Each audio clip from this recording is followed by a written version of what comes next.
All right, welcome everyone. We are Semblance of Sanity. I'm Caleb. I'm Jacob. And we're here for Zoku Owarimonogatari, episode 2. We are in the mirror world, the land of reflections. Indeed, where there is no shinobu, because she'd be a vampire. Right, and you can't be in a world of reflections when you don't have a reflection. That makes a lot of sense. But everything is topsy-turvy. Karan is short, Yotsugi is emoting, and Tsukihi got the left and the right side mixed up for how to do her kimono. And Hachikuji is big sis Hachikuji. Yep. One-san, is that how it would be said? I believe so. Oh my god. I believe so. Oh my god. But now we have a clear set of conflicts, you know, because the whole thing of Araragi transitioning into this new stage of life. But also, in order to get out of this, you gotta contact Shinobu somehow. Right. And maybe you can use the whole bath thing from Koyomi that was talked about with Kanbaru's episode. Yeah. Or maybe Araragi will just see Oppai, like Kanbaru does. Yes, indeed. With the stark contrast and distinction between the breasts and the abs. Indeed. It's quite vivid, and it causes a rush of blood to flow through Tsuruga in very specific ways. Yep. You might want to get that looked at, but that not pun intended, but yeah. Anyway, y'all, without further ado, let's get into this. All right, everyone, we're going to be starting the episode in 5, 4, 3, 2, 1, now. That's right. This OP. I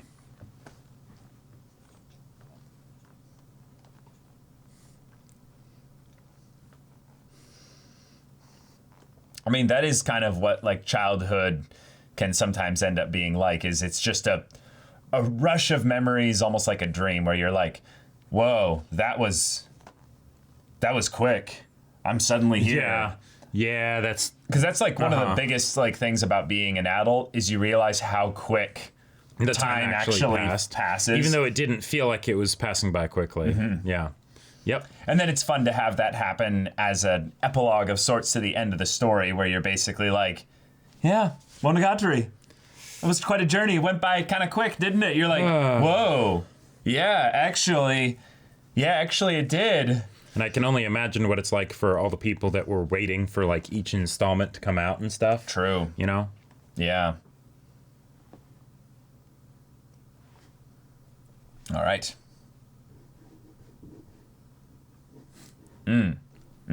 Those.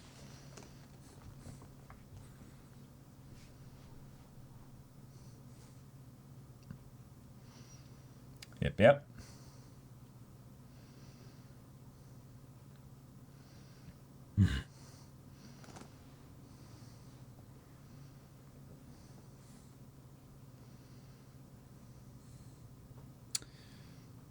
Yeah.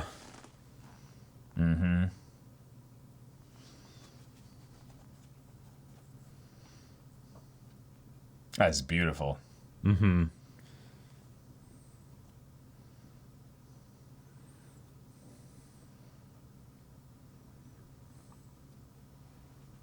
That's cool.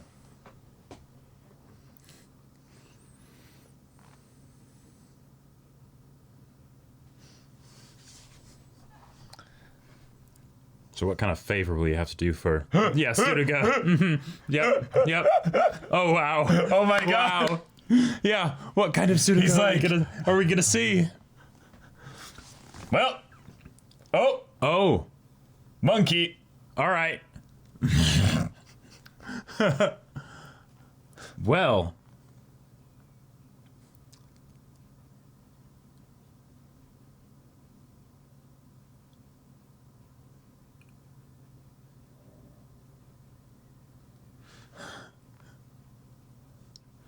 Wow. Okay. Well, Well, either this is a very elaborate prank, or Araragi, yeah, you need to may run. be in trouble. Yeah, yep. Get out of here. Oh my god. Okay, yeah, not a prank. Okay. Jesus. Well, this is,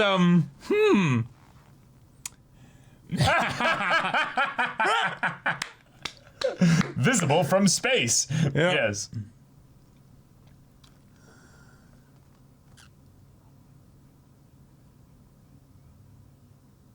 Wait.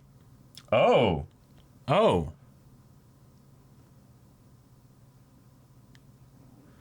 Right, but that's the wrong arm.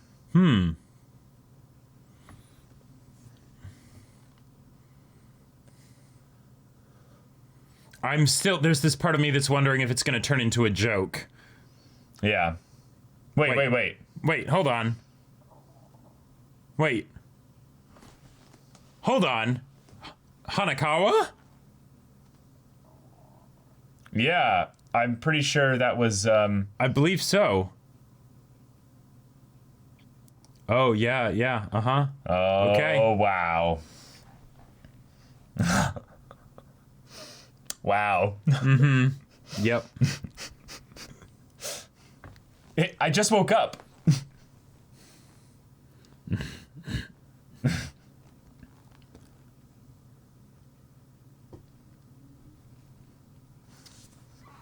Man.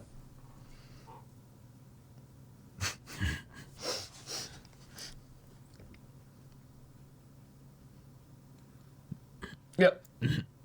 Oh my god. Sure, yeah, that does make sense.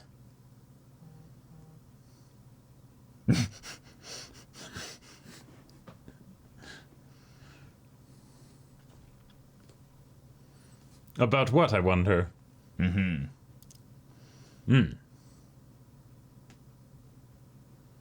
I don't think that will be hard for him to do. Yeah, I don't think that's hard for any of us to do. She's wearing a... Wait. Wow, really?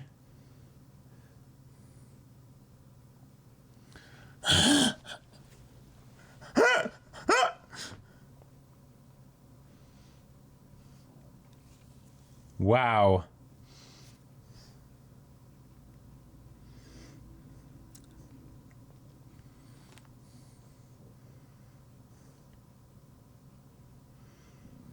My vision has its limit. Oh, of course, naturally. That's I think how it works. That makes... That is a good point.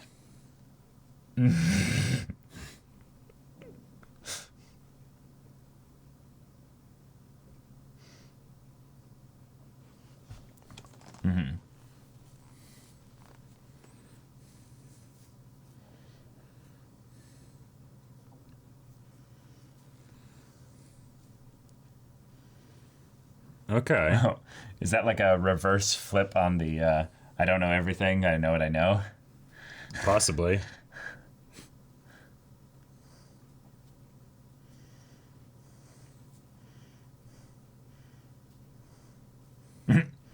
All right.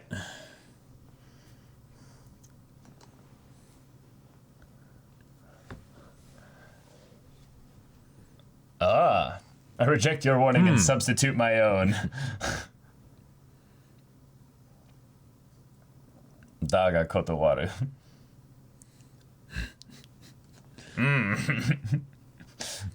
Will you help me infiltrate? Yes. Oh.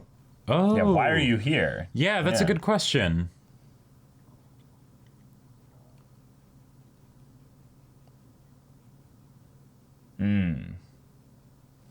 Oh.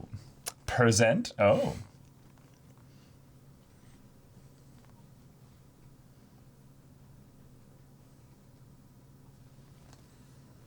Right.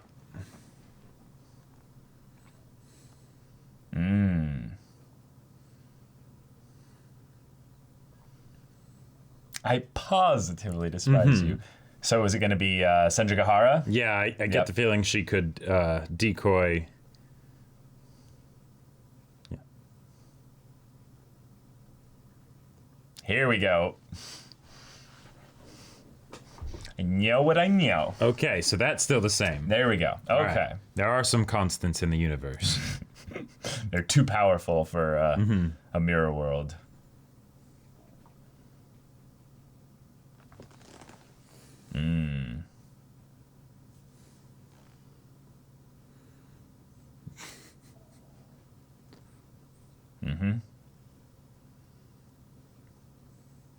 Yeah, they break the previous pattern if there was a pattern before, but Right.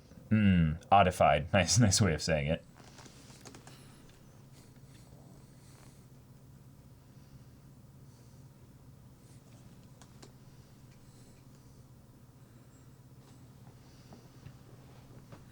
Unless maybe she's not a phoenix anymore.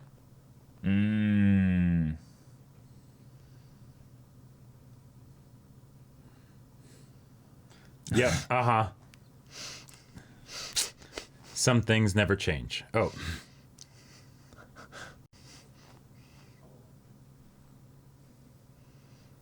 Oh, okay.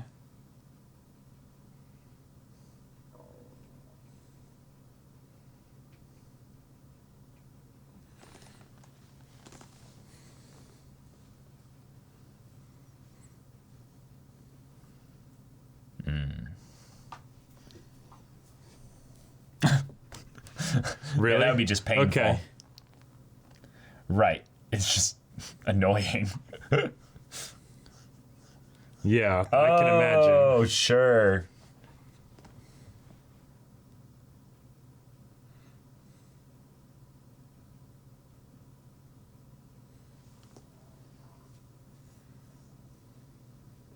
This background music is Surprisingly interesting. tense. Yeah. And then it leaves right as we mention it.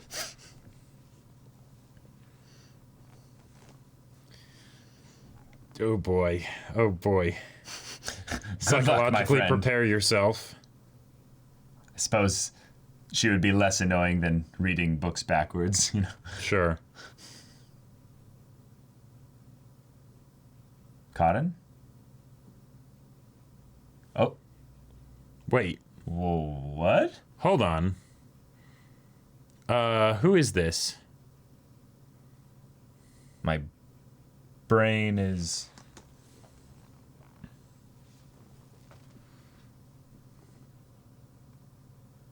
Is this a friend of one of the sisters? Maybe?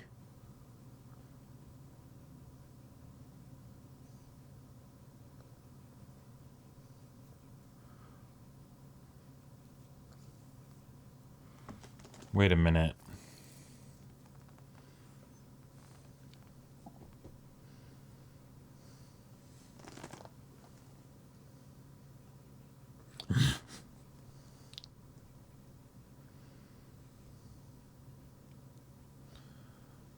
Wait.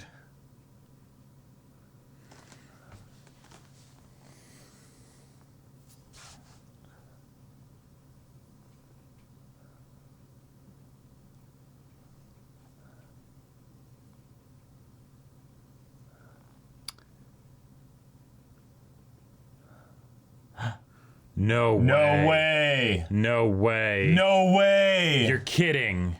Oh You're my actually god. kidding.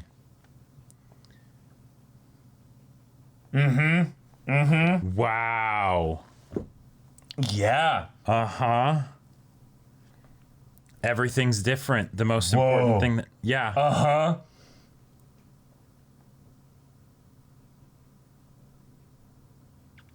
Oh my god. Mm-hmm. Parents saved her. Yep, Brought yep, her here. Wow. Oh, that's Oh a my whole other God. kind of conflict, though, because now Now you her might want life to is stay here. her life is just straight up better here. Oh, much better.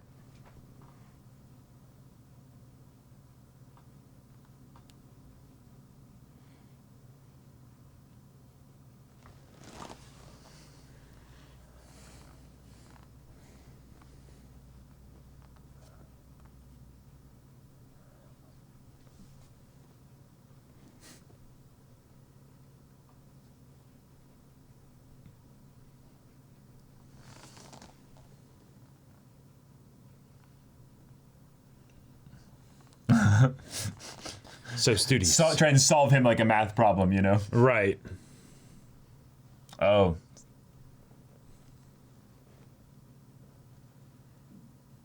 Oh. Okay. Goss. Okay.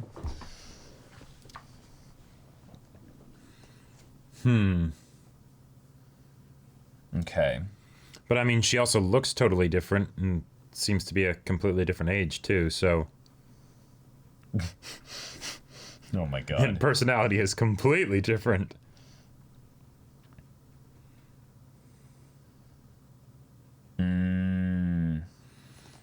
Wait. Is the whole point of this in that in this mirror world, he's been changed, thus a lot of these other characters are actually just different? I don't know. Like he basically made different choices in this route, if you will. Yeah. With Hoikura especially, I could see that being the case.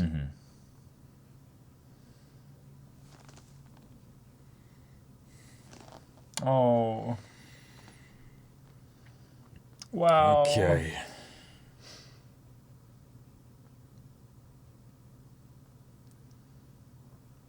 Wow.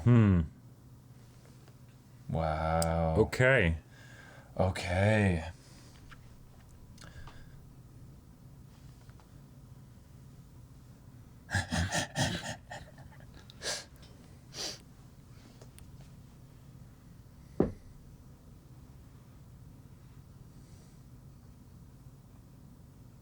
That's God, terrifying. that face.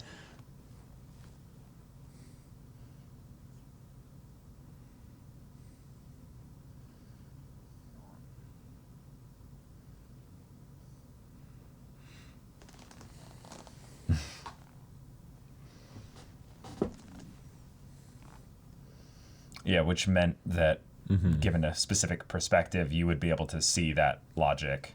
Who's behind her? Is that Nautico? Yeah, I think so. Uh-huh. The echo. Aha! Okay.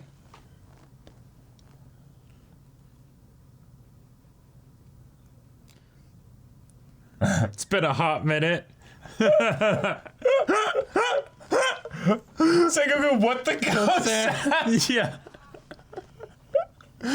Wow.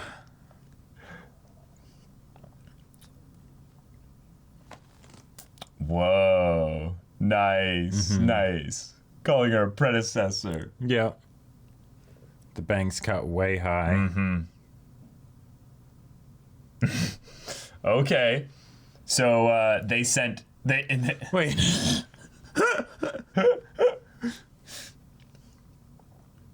So they send Hanakawa?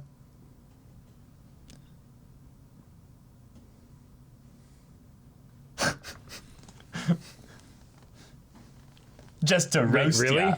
Are you sure? It's the thing. Yeah. You know, that's what we have to start with.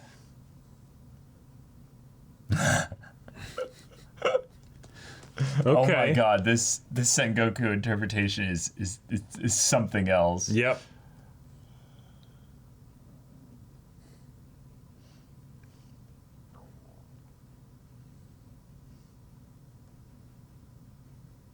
Oh.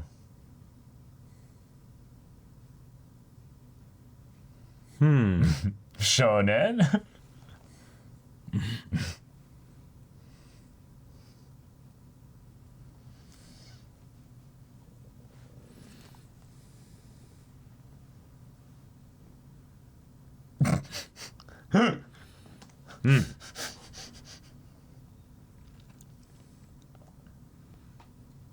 Okay.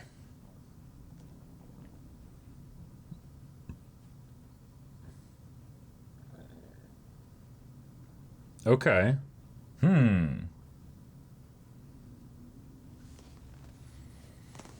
Huh.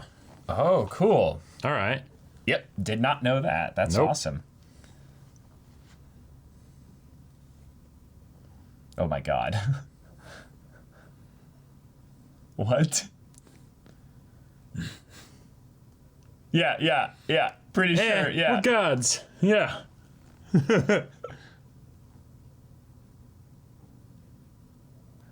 Just chugging away.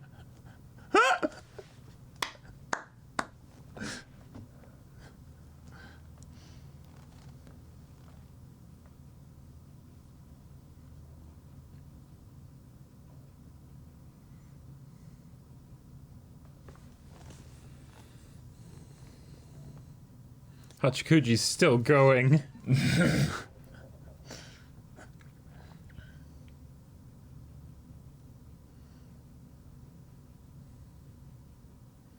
Still drinking. After all, So I can I'm busy keep drinking. You're right.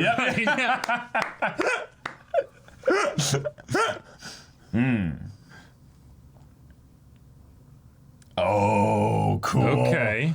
Oh, cool. Yeah. And that's why vampires don't have reflections, because they're nothing, kind of. This is all a big lie. There's some cool things they could get into here.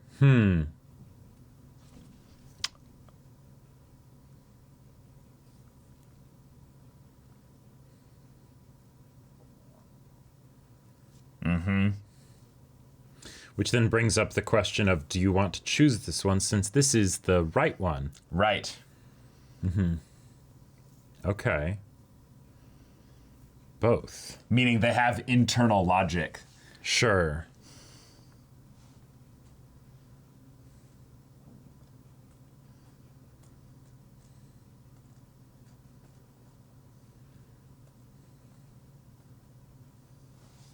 Nice, nice. It's a cool way of...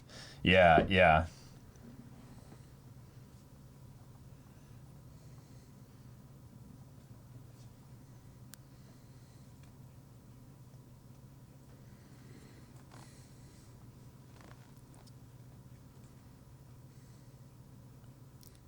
Oh, definitely, yes. Just a bit. Unfortunately. Yeah.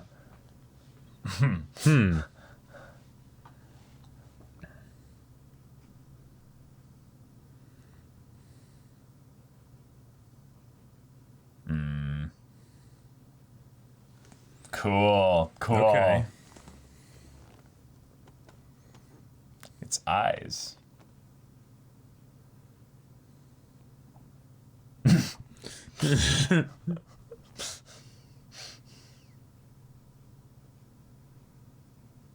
Sure.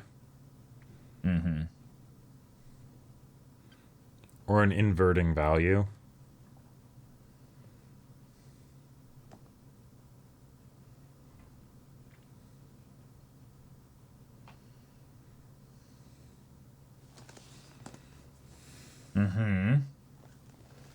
Gotcha.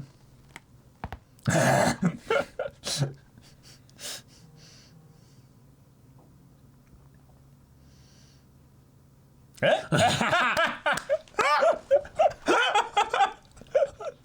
was amazing. This is great.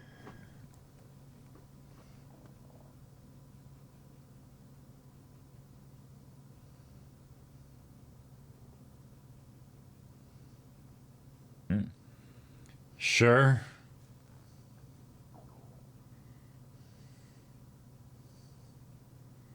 Right.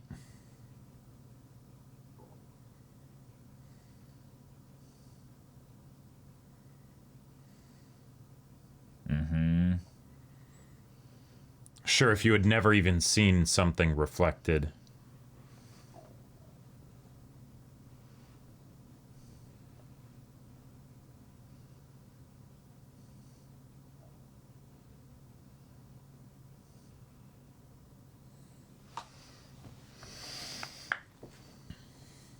Okay. Nice. All right. Nice. That's hilarious. That's beautiful. I Yep. love it. Cool. Gotcha. Inversions. Oh, yeah. yeah. Yeah. Right. Uh-huh. Because she's in balance with herself, basically. Yep. Yep. But with Karen, yeah, she was always very kiddish on the inside. So, Oh, this is awesome. yeah, I love it. So the truth fits perfectly then, because it's basically saying, here is the heart of the matter, what's going on with the Right. specific thing. However, because this is something that is still from his perspective, it's something where the heart of the matter probably, it'd be hard to get into it being objective truth, because, Well, no. If it is something with an aberration of sorts, it's something where there might be some exaggeration, maybe with regards to it being through Araragi's perspective, but. So. But that's the thing. There's points where it can be simplified too. There are so many things about this that I want to then go into as like theory exploring as a result of what we see. What is the inside? So like with Hachikuji, for instance, straightforward, right?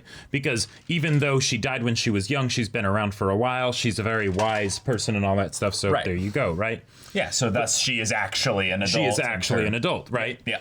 But then, if you take, like, Oikura... Yes! Uh-huh. Now, it's not about Araragi's inside out.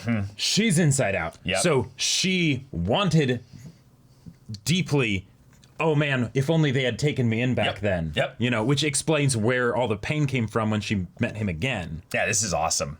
I loved when they brought it up as truth. All right, guys. Yeah. This reveal is perfect. I know, right? Like there's so much we want to say about this, but let's try and tackle the episode in like what we got really quickly here, so that we can quickly jump into the discussion analysis on the idea of this being a look at the truth of the matter for individual characters, but also Araragi kind of getting in his own reflection, if you will, like introspection, if you will, whatever you want to call it, right?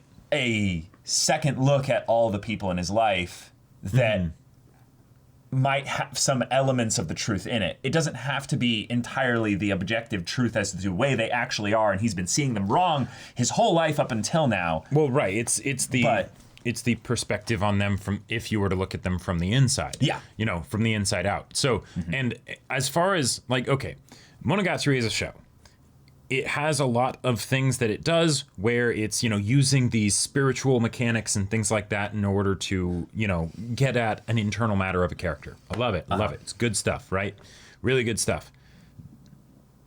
Oftentimes, I'm not as interested in the mechanical explanation of the thing as I am about what that means for the character, though, right? But those things don't have to be separated. But they don't have to be separated. This is hands down my favorite explanation that we've gotten for like how closely it seems an aberration relationship with exactly an experience with a character. Yeah, because it feels like it recontextualizes it, or rather sums up, or is the premise for sort of everything in the show that we've seen up till this point. Like that was the nature of the aberrations. All along. That was the whole point of it. But it also is just sending my mind into all these little areas of like, oh man, what can we glean about the characters just from this indirect sort of look that we have on them, right? What this revealed state is of them to Araragi, and then all that. So right, but I don't think it's entirely saying that every aberration ever was entirely an inverted look at the truth of a character's inner world. I think that might be actually more a look at someone like maybe Araragi, for instance, with Ogi, because Ogi was in some ways an actual inverted character design, even like with regards to Araragi. But are you saying it recontextualizes all the aberrations, or help me get into that? Yes, I believe it recontextualizes all of them. I would say the potentially the weakest one is for Shinobu, because it's something that's more inherently tied to her nature rather she's not than even here. But she's not even here, so there you go. But then that they're also basically saying we're not going to cover Shinobu. Or it goes to say that the whole point of Shinobu, certainly before she met Araragi, was that she was empty inside. Right. Gotcha. I feel like it could be that, but I also feel like it's something where it's like they're just saying we're not covering Shinobu via this mirror world here. Like she's not a point of discussion in that regard. But I see what you're getting at, because if you have someone that just doesn't exist in this world, it's not saying that the true nature of it is that she doesn't exist in the real world. It's more of saying that there's an element of nothingness, right, that is within her, and all of this is done through an artistic medium and such. So it's not. So we're not dealing in objective, quantifiable, measurable, concrete data anyways. And yet that's the explanation, though. And that's the part that's so fun about it, is that they're basically saying that what these are, what mirrors reveal, is the truth, the objective quality of it. And thus, we obviously still can't perceive it perfectly, because we are beings that only look at things through the filter of subjectivity. Right. I wasn't talking about in the world. I was talking about the show. Like, because it's in a show, it's it's a thing, and then Araragi, also the way that he sees it and stuff, it's it's portrayed in a way, right, that is not just a concrete here's statistical data or whatever. Yeah, it's not math. Right, exactly. Yeah. And the whole idea of having Oikura show up, like, I love it. I absolutely love it. That was a brilliant twist, if you will, of showing that the inversion of everything through the mirror brought about the best route, if you will, the best world line for a character who sought that so much to the point where it became manifested in the inverted reality, where she actually got her happy ending and was able to live with Araragi as a kid all the way up until now, and have the freedom to be be able to hold on to that innocence, basically, and have have people that loved her and all of that stuff. Awesome. So we start off with Suruga being the point here where we see, this is a violently different correlation to reality. She is completely the rainy devil, is repeating the lines of stuff that we heard from way back when in Bake, and trying to pulverize Araragi, and in some ways enjoying it and getting really into it to the point to where I almost felt like she was enjoying the chase, but saved by Black Hanakawa, which was a fun surprise. And I love how they showed the laughing dialogue, like jumping over the buildings and stuff. That was wonderful. That was awesome. And also I have to give shout out and praise to what happened before that, of Araragi being like, all right, I'm going to go see Suruga. Wait a minute. Oh, right. I'm going to see a reverse Suruga. Oh, my God. I'm going to see a Suruga that isn't like a total pervert and and all this stuff.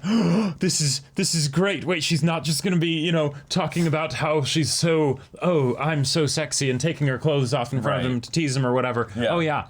And then he's like, this is going to be great. No, turns out it's Rainy Devil. Right. Yep. And the part that I find to be interesting with the idea of it recontextualizing, though, everything, I feel like is maybe a bit too strong of a look at it, specifically with the characters that Araragi coined as being oddified, meaning that the truth of the matter with regards to those characters is that they never solved their problems or something like that. I wasn't meaning about because I don't feel like it's something where it's getting at the fact that this perfectly translates as a literal reality for the characters in the real world.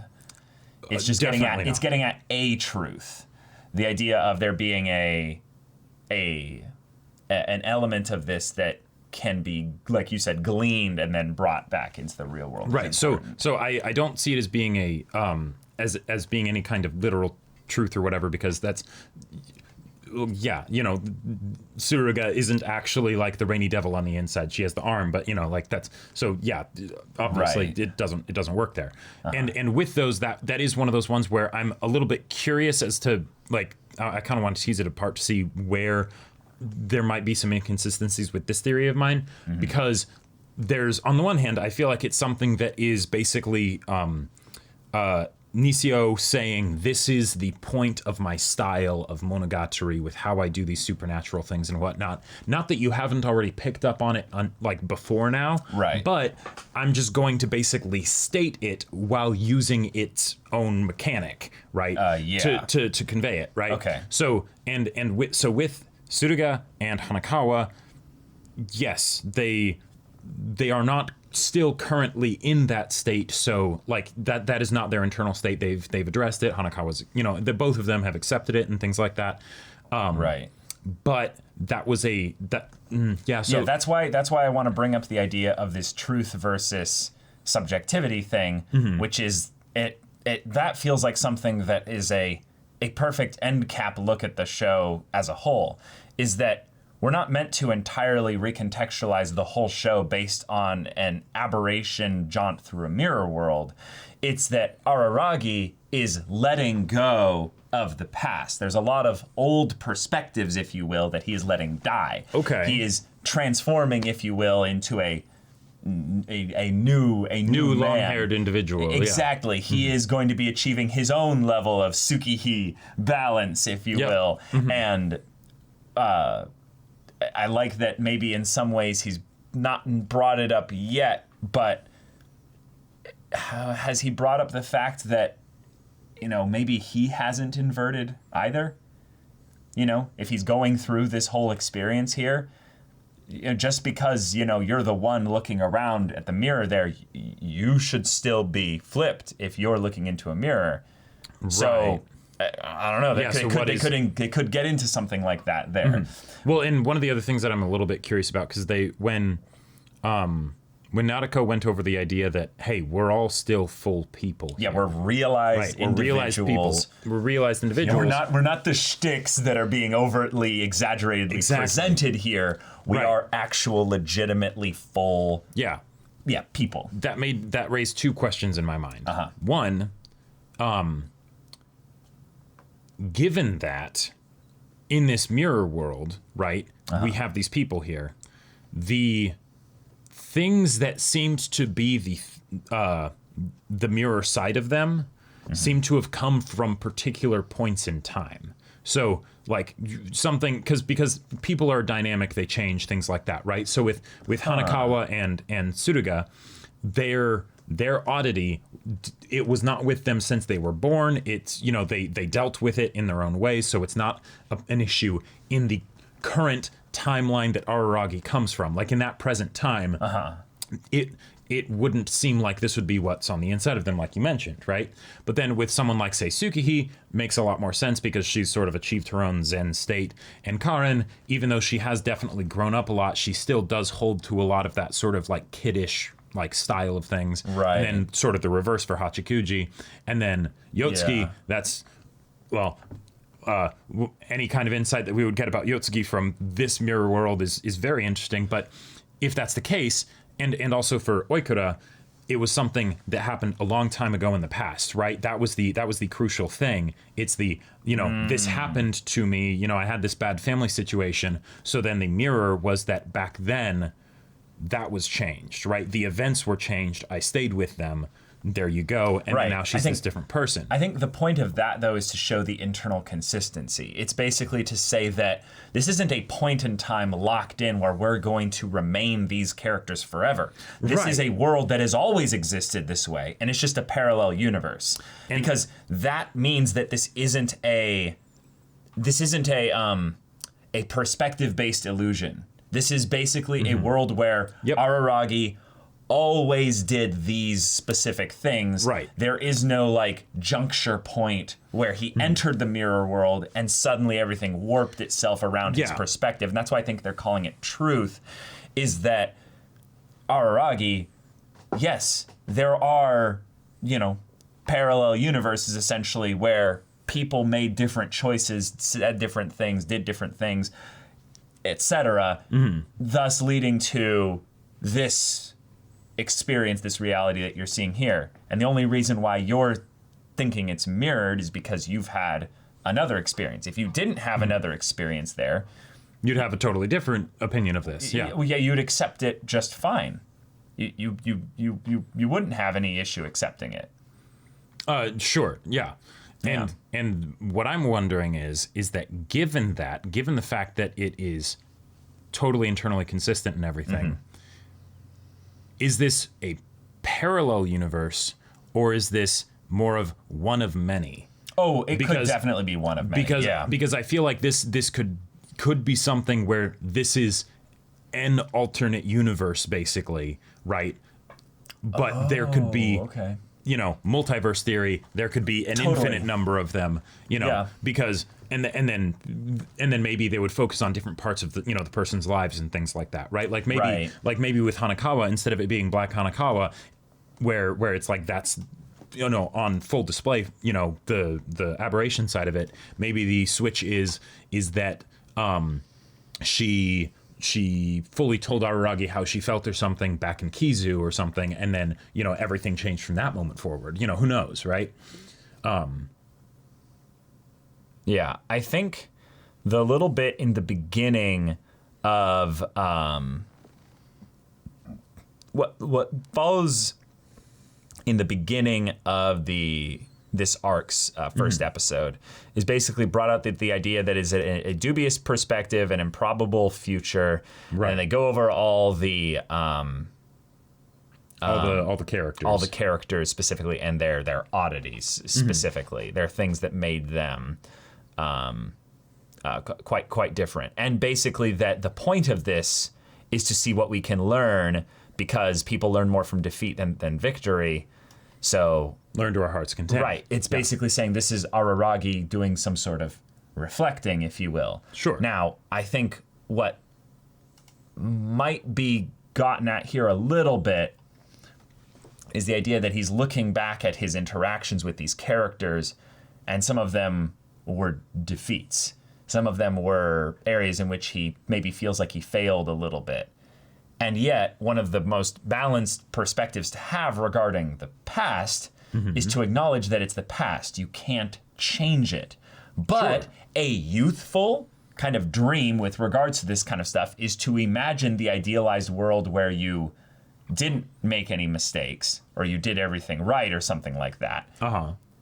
It doesn't necessarily mean that everything would be better, because one choice made differently here would, you know, infinitely spiral out into a bunch of other different choices being different. So, like, if this is just the, like, if we wanted to do the juncture theory, that there was a point in this world where everything was suddenly different, you just have to go back to the very beginning and basically say, well, Oikura was saved in this world. Sure. So but before then, the worlds were more or less the same, or something like that. I don't think that's what they're getting at here. But if you're going with the whole like multiverse theory aspect of it, which they haven't brought up here, so you know it doesn't necessarily have to be a thing, but you know it could be. Then this could be one where there was different stuff before then, or it was, you know, because infinite. Everything was the same until then, and then that's when everything changed. Or who knows? So all those and none of those work in that regard, because there's the infinite potential. But this arc is specifically about learning from the past, basically. All this stuff and all those experiences and stuff made Araragi to who he was, you know, in that day when he went to go and look in the mirror, you know. So I think the ultimate kind of thing that we can get at by the time that this arc is over and have it be a good, really fun end to Monogatari as a whole is Araragi then looking at himself in this world as opposed to the other one. Is there any differences? Is there, because in some ways he is the juncture in this world from our perspective on a narrative level? Right. Can he look at himself, since he's within himself, he is himself, right? You know, so he can see his own internal state, and sometimes literally, and as we saw, you know, previously in the show. Is this something where he would even be able to tell the difference, because that's the perspective he always gets? And then from the standpoint of learning to our heart's content, because is it something where then it's the learn to understand better the people around you, even if these people are different than the people that they are now in the present, in the alternate, you know, like in the non-mirror world. Right. Like Oikura, like that, you know, she might not still have those kinds of like, you know, feelings of, you know, or like even hope that could still happen, or that she could have like a whole life, you know, but at some point maybe she had that, and then that was where this sort of came from, or you know, who knows. And then, but then in the case of someone like say Yotsugi, seeing that there is all of this weird, wacky emoting going on beneath the surface inside, that she essentially. just can't bring out. That she can't bring out because it all just shows up as yay. Yeah, right. exactly. You know, like that's something that Araragi can really use. Yeah, because in some ways, one of the things that his character has been, I would say, quite good at over the course of the show, and I would say gotten better at, is kind of those little observing kind of moments where he goes, oh, that's off. That's a little thing that is interesting there. But in relationship, in connection, you know, noticing something that is, you know, a small inconsistency or an irregularity doesn't necessarily give you a perfect interpretation of what the truth of the matter is. Sure. So you have to then engage in the connection in order to see if they're willing Suss to it out, discuss that, you know, if they're willing to bring it up with you naturally. And that will lead to better relationships in general. So I almost think that this is a prelude to the Araragi that we get in Suruga Devil. Sure. Yeah. And this is his path to enlightenment, if you will. Okay. In that he doesn't need to know everything, basically. Right. He doesn't need to have the perfect life of everything set up in this specific way where he's, you know, like with what Ogi was kind of make sure you get the right answer, you know, cover things, do things the right way. The truth of the matter, if you will, is always going to be a little bit beneath the surface, and it will require that level of indirection and connection in order to bring it forth. But I feel like that's something that he already knows. I think he knows it, but it's a difference between being good at it and knowing it. It's like Tsukihei being good at it in practice. And there's a lot of characters out there in the show that I would say are on that level of head knowledge versus application with regards to someone like Tsukihei, for instance.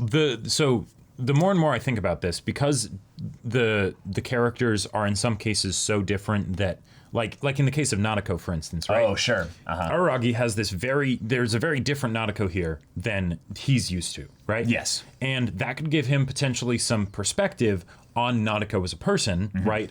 In this improbable future, right? But that doesn't necessarily help him with interacting with Nadeko back in the regular world. Yeah, it doesn't have to. Because of things that happened and the way things went and things like that. Right. It might not be good to think of the person that Nadeko in an improbable future might have been. True. Because she's not that person. Okay. So, you know, how does that all work, right? I feel like the big thing that still needs to be gotten into is what does Araragi get from this world about himself, right? Yeah, definitely. From the supernatural mechanics of it, I'm not sure how that will work, you know?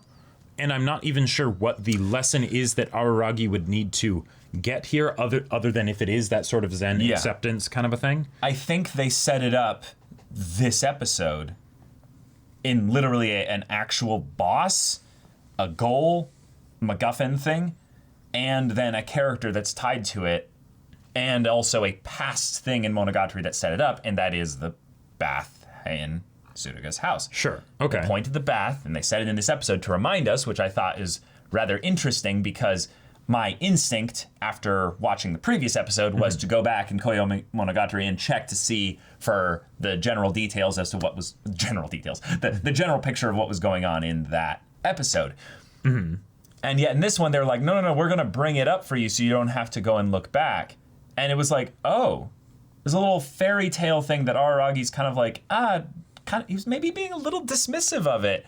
But the thing that they said was that it shows the destiny of who you're going to end up with.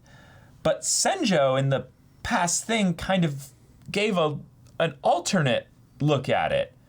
Like maybe a twist on the it's not actually an oddity, you know. Right. Yeah, that it's just you're seeing your reflection and things like that, and right, yeah. But you don't recognize it as much because the water is a little bit jostled, so you assume it to be someone else. So it's something where Araragi looks within himself basically and realizes that he's a different person. Like, because from the idea of the boss, like the boss perspective that you're taking, I like it. Like the idea, because we've gone through a large number of the characters so far with these last two episodes in this mirror world. Yeah, quite a few, yeah. Quite a few. In fact, almost all of them.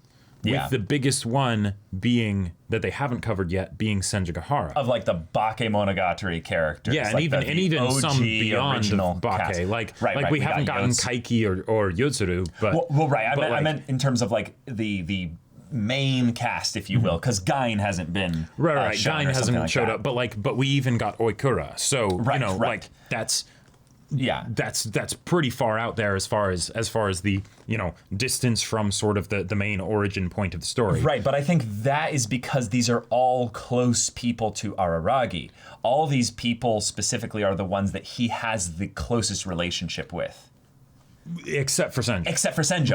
Right. So she's a glaring, like, where is Senjo kind of thing there. Right. So if the bath is how they're going to solve the supernatural mechanics of it, of use it to contact Shinobu and Shinobu will fix things or whatever, and then in order to do that we have to get past the Rainy Devil, so we have to get Senjo to probably distract Tsuruga so that way that can actually be done. But then also, what's Senjo going to be in this world? Because I'm really curious about that, because the bit with Tsuruga being the Rainy Devil and with Hanakawa being Black Hanakawa, it almost felt like it was more to introduce the mechanics of the supernatural aspect than to actually give us new perspective on their character, because they're not that kind of person anymore, right? And the improbable future could, I guess, be that they didn't end up resolving their internal issues, and as such it completely took them over or something like that, right? In this parallel universe. In this parallel universe. Like okay, that's that's a possibility. Right, that's a possibility. But that's not nearly as different as some of the other characters that we've seen. Right? Like Nadeko or Nadeko. Yeah. So I gotta say though that for just to give a little bit of things of what I'm thinking they're doing with Nadeko here that might be kind of cool is that she is so chill and I would say brash. Right, she's confident. She's not trying to say cute things, basically. Right. And she's also not trying to she's doing what she wants to do, and she's not doing something that she believes Araragi will like, or at least not hate, or something like that. Like she's ribbing him. Like Nadeko would never have done that previously, right? She very much openly, sometimes negatively, always tells, or sometimes always, but she tells Araragi how she feels about him. Like, there you go, right? The bangs are cut super short. Yeah, the hair styles in general in this little section here is a really cool way of being like, oh, when it's different, it's really different, to draw the point home that this character has this aspect of them changed. Whereas with some other characters, it's like, oh, no, if anything, their hair has just gotten even more just dramatic and exaggerated and long, or something like Tsukihi, for instance, where it's it's basically the exact same, but it's just it's in this level of animation, so it's even more detailed and beautiful and stuff. And the idea that Tsukihi is in such balance with herself that literally the only thing that changes about her is, oh yeah, I did my kimono backwards. I love it. Like, it's great. That's awesome. But as for what it is for Senjigahara, I'm very curious about that, because if they did something like bringing back the whole weight issue, since that was her original oddity problem, that wouldn't seem very, I don't think that would relevant. Fit. That wouldn't fit, right? Yeah, I don't think that would fit. But but from a mechanical perspective, it seems fairly similar to the situation with Hanakawa and Tsuruga, right? So what would it be? What's the pattern? Well, no, two doesn't necessarily bring up enough mathematically to denote a pattern here, but maybe. No, never mind.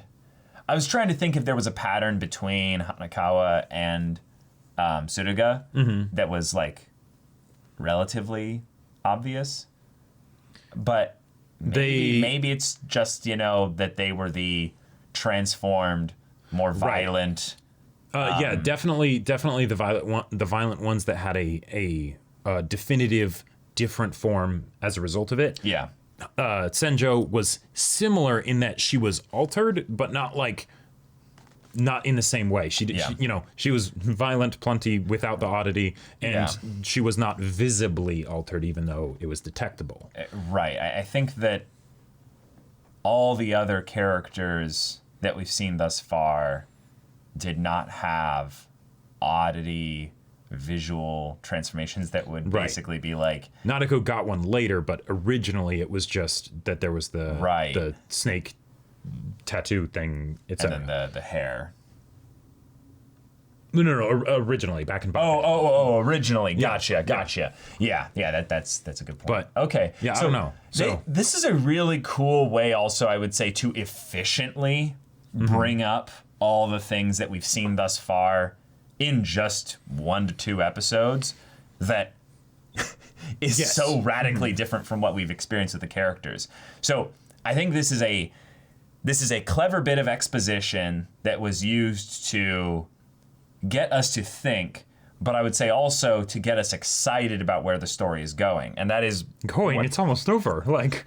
Well, I know, but this story, if you will, being an encapsulated... Like it's going to be closed off. Right. Like this mirror world, I don't think Araragi is at the end going to choose this mirror world or something not, like that. But basically accepting it as an epilogue in and of itself, that it's not an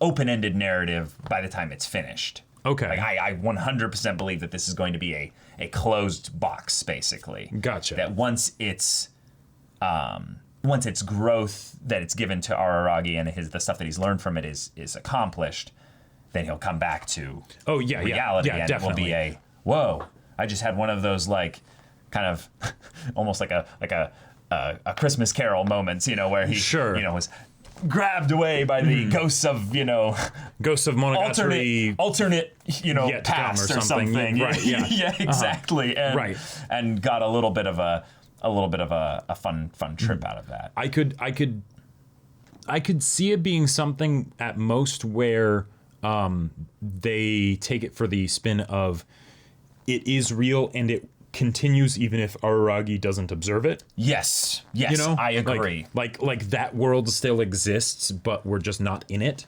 Right, but I still think that would conclude it as being a story it's still that a from narrative Araragi's conclusion. perspective, it finishes for him. Yeah.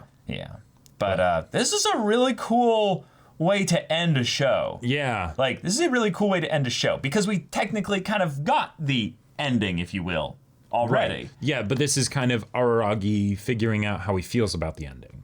Like, there you go. Yeah. Yeah. And then what does the future hold? Right. For me? How will I use what I've learned? Kind of a situation. I almost want to go back and check the first episode again, even though I just did that earlier, to be like, how did he get into this again? Did he like slip and bonk his head or something like that? Because I would love to have that be the twist, that it's just like, oh, I just kind of, was, in the bathroom. And I believe he was brushing his teeth or washing his face or something. Oh, amazing. No, he looked in the mirror and saw that the reflection was different. Yes, his reflection didn't move, and it was different. I think it actually had longer hair. Yeah, we may think it had longer hair. Yeah, so and then he has the Matrix moment where he puts his hand into the liquid and then gets pulls him in. Yeah. Right. Oh, that's cool. I actually didn't realize that was something that they did the exact same way, basically, in the Matrix, except that it was a goop thing that like absorbed him, and then actually inside out. Interesting. Interesting. Huh. All right. Well, I don't know. Random little thing. I don't think it actually was intentional or anything, but that was something I wanted to bring up. But anything more you want to discuss? I loved the comedy.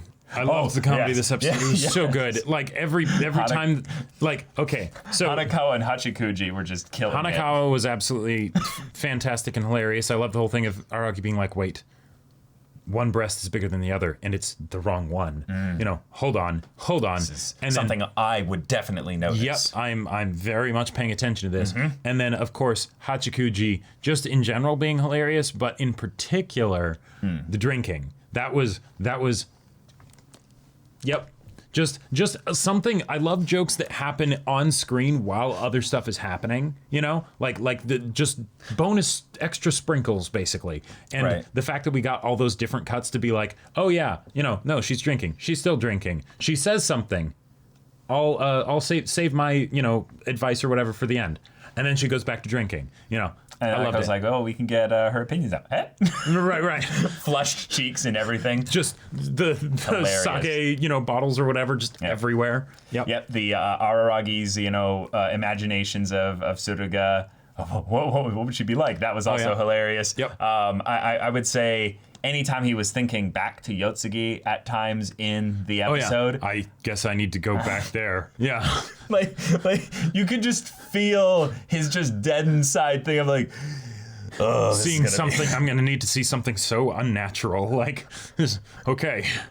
Yeah. Wonderful opportunity for humor that was taken and utilized to the fullest. And then we're probably going to get even more of that. And again, I just love that Oikura was brought in, because that was the pleasant, emotional surprise that I did not need, or I didn't realize I needed it until I got it, right? Yeah. And so, yeah.